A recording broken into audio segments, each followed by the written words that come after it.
I'm always telling clients that they need to get their head around how their content can work harder for them.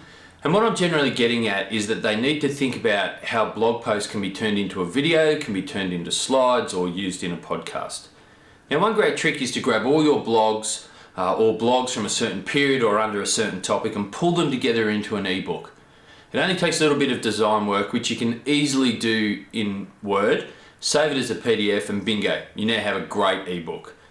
Now, this is an awesome tactic, especially for new visitors to your site, as they probably don't have the time nor the inclination to go trawling through all your blog posts on your site. But the topics and content in those posts are probably relevant to most new visitors long after you've actually posted it the first time. And I came across this tactic after listening to a podcast, and all these listeners were emailing in and saying things like, I'm only 22 pages into your ebook and it's amazing.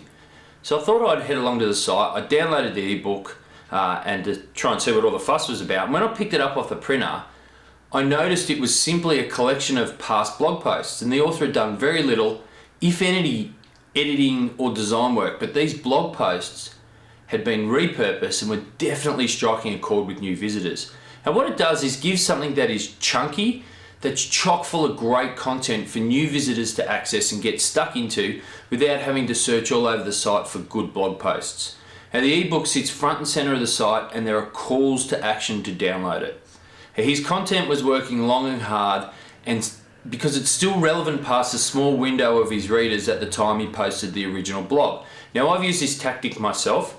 I once worked somewhere where, despite the email database having about 10,000 people on it, and those people getting all of our blogs delivered to their inbox fortnightly, we pulled together a year's worth of blog posts and called it the 2002 blah blah blah manifesto, and it had about 3,000 downloads in about 3 days.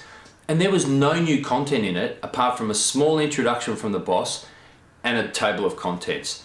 And it reminded me that just the same as people like to learn in different ways, people like to consume content in different ways. And clearly, with the ebook, some people preferred to print it and read it, and they were probably writing notes on it.